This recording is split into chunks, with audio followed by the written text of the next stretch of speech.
Hello বন্ধুরা, আমি আর একটা নতুন রেসিপি নিয়ে চলে আসলাম, যেটা হলো মাস্টার চিকেন বড়রা। যেমন নামটি, ওহ, তেমনি খেতে কিন্তু। তাহলে চলো দেখে নিই। এখানে চিকেনকে ফিশকে একবারে কেটে ধুয়ে রেখে দিয়েছি। তারপরে এখানে আমি মশলা নিয়ে নিয়েছি। যেমন মশলাতে আছে নুন, তারপরে ধনে গুঁড়ো, তারপরে লঙ্কার গুঁড়ো, তারপরে হলদির গুঁড়ো, তারপরে গরম মশলা, তারপরে এখানে আছে কাশ্মীরি লঙ্কা গুঁড়ো, তারপরে আছে এটা হচ্ছে জিরা গুঁড়ো, তারপরে মরিচের গুঁড়ো, তারপরে ফুড কালার। দেখতেই পাচ্ছ সব আমি কালার মানে নিয়ে নিয়েছি মশলা। তার মধ্যে নিয়ে নিয়েছি এখানে পেঁয়াজ ভাজা, তারপরে আদা রসুনের পেস্ট, তারপরে দই নিয়ে নিয়েছি, তারপরে ধনে পাতা নিয়ে নিয়েছি, এখানে কাঁচা লঙ্কা দুটো নিয়ে নিয়েছি, আর এখানে একটু লেবু নিয়ে নিয়েছি অর্ধেকটা। তারপরে দেখো মিক্সার জারেতে আমি ধনে পাতা, কাঁচা লঙ্কা, তারপরে পেঁয়াজটাও ঢেলে দিচ্ছি এতে, দিয়ে আমি পেস্ট বানিয়ে নিচ্ছি। দেখতেই পাচ্ছ পেস্ট বানানো হয়ে গেছে আমার। তারপরে আমি চিকেন নিয়ে নিচ্ছি। চিকেনের ওপর আমি পেস্টটা যে বানিয়েছিলাম একটু দিয়ে দেবো আর একটু বাঁচিয়ে রাখবো। এখন দেখতে পাচ্ছ আমি মশলাগুলো আগে দিয়ে দিলাম, তারপরে আদা রসুন দইটাও দিয়ে দিলাম, তারপর নিউটাকেও নিচে দিচ্ছি যাতে চিকেনটা একদম না ভাঙে। তারপরে দেখতেই পাচ্ছ আমি যে পেস্টটা বানিয়েছিলাম ওইটা কিন্তু কম করে দিলাম, 2 চামচ মতন দিলাম, তারপর আমি একটু বাঁচিয়ে রেখেছি। তারপরে আমি এটা মাখাচ্ছি। কেন বাঁচিয়ে রেখেছি ওইটা পরে দেখতেই পারবে, পুরো ভিডিওটা দেখলে কিন্তু তবেই বুঝতে পারবে যে কেন বাঁচিয়ে রেখেছি। দেখতেই পাচ্ছ তারপর ভালো করে কিন্তু এটাকে মাখাতে হবে যাতে চিকেনের ভিতরটা ভালোভাবে যা। দেখতেই পাচ্ছ আমার মাখানো হয়ে গেছে। ঢাকনা লাগিয়ে আমি আধা ঘন্টার জন্য রেখে দেবো। তারপরে এখানে আধ ঘন্টা পর আমি চলে এসে গ্যাস অন করে নিলাম, কড়া বসিয়ে দিলাম। কড়াতে ঢেলে দিচ্ছি সর্ষের তেল, তারপরে এতে আমি একটা একটা করে চিকেন দিয়ে দেবো।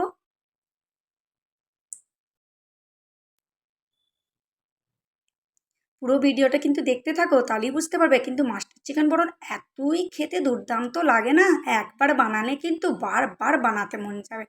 দেখতেই পাচ্ছ আমার এই পিসটা হয়ে গেছে। তারপরে আমি উল্টে পাল্টে নেবো আস্তে আস্তে, হালকা হালকা হাতে একদম উল্টে পাল্টে নিতে হবে। পুরো ভিডিওটা কিন্তু দেখতে থাকো, তাহলেই বুঝতে পারবে।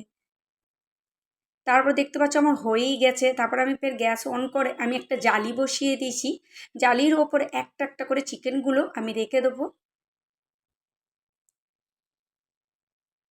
উলটপালট করে একদম ভালোভাবে পুড়িয়ে নেবো। পুড়িয়ে নিলে কি হয়, তন্দুরির একদম সেন্টটা কিন্তু খুব সুন্দর এসে যায় এরমভাবে করলে কিন্তু। খুবই সেন্টটাও আসে বা আর খেতেও কিন্তু খুব দুর্দান্ত হয়। এরমভাবে যদি করা হয় না মাস্টার চিকেন বড়রা, ওহ, পুরো স্টেপ বাই স্টেপ দেখতে থাকবে। দেখতে পাচ্ছ আমার হয়ে গেছে। তারপর আমি কড়া বসিয়ে তেল ঢেলে দিলাম একটু, আর তারপরে যে আমি মশলা বাটাটা ছিল আমার, যেটা মানে ম্যারিনেট করে রেখে দিয়েছিলাম, সেই মশলা বাটাটা আমি দিয়ে দিলাম। তারপরে আমি ভুনলাম, ভুনার পর আমি যে বললাম না একটু পেস্ট রেখে দিয়েছিলাম ধনে পাতার, সেই পেস্টটা এখন আমি দিলাম। দিয়ে আমি ফের একটু ভালো করে ভুনে নিচ্ছি। দেখতে পাচ্ছ তেলটা কিন্তু ওপরে এসে গেছে খুব সুন্দরভাবে। তার ওপরে দিয়ে দিচ্ছি আমি আমল ফ্রেশ ক্রিম দিয়ে দিচ্ছি। তোমাদের কাছে থাকলে দিতে পারো, না হলে তোমরা দুধের ওপরে যে সরটা হয় সেইটাকেও ভালো করে ফেটে দিতে পারো, নাহলে একটু ঘন করে দুধ একটা দিতে পারো, তাহলে খুব দেখবে টেস্টটা খুব সুন্দর এসে। তারপর আমি এতে দিয়ে দিলাম একটু কালো নুন, যেটাকে বলে বিট নুন। তারপরে একটু একটু দুধ দিয়ে কিন্তু নেড়ে চেড়ে নিতে হবে। তোমরা জল এতে দেবে না, জল দিলে টেস্টটা কিন্তু একদমই বেকার হয়ে যাবে। পাতলা করার জন্য দুধ দিতে পারো, আর জল দেবে না এতে। দুধটা দিলে খুবই টেস্ট হবে না। তারপরে দেখতেই পাচ্ছ আমি চিকেনের পিসগুলো দিয়ে দিচ্ছি, একটা একটা করে দিয়ে দিচ্ছি। দেখতেই পাচ্ছ খুবই ভালো লাগছে দেখতে। একবার নেড়ে চেড়ে নেবো, হালকা হালকা হাতে একবার নেড়ে চেড়ে নেবো।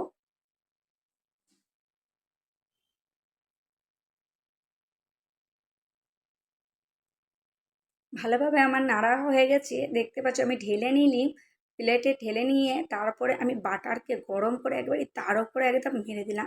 এত দুর্দান্ত খেতে লাগে না, দেখতেই পাচ্ছ একদম জিভে জল আসার মতন রেসিপি। একটা এরকম ধরনের যদি একটা রেসিপি হয়ে যায় আর কিছু লাগবে বলে মনে হয় না। খুব দুর্দান্ত রেসিপি। তো এই রেসিপিটা দেখার জন্য ধন্যবাদ, আর লাইক সাবস্ক্রাইব কমেন্ট করিও। বাই।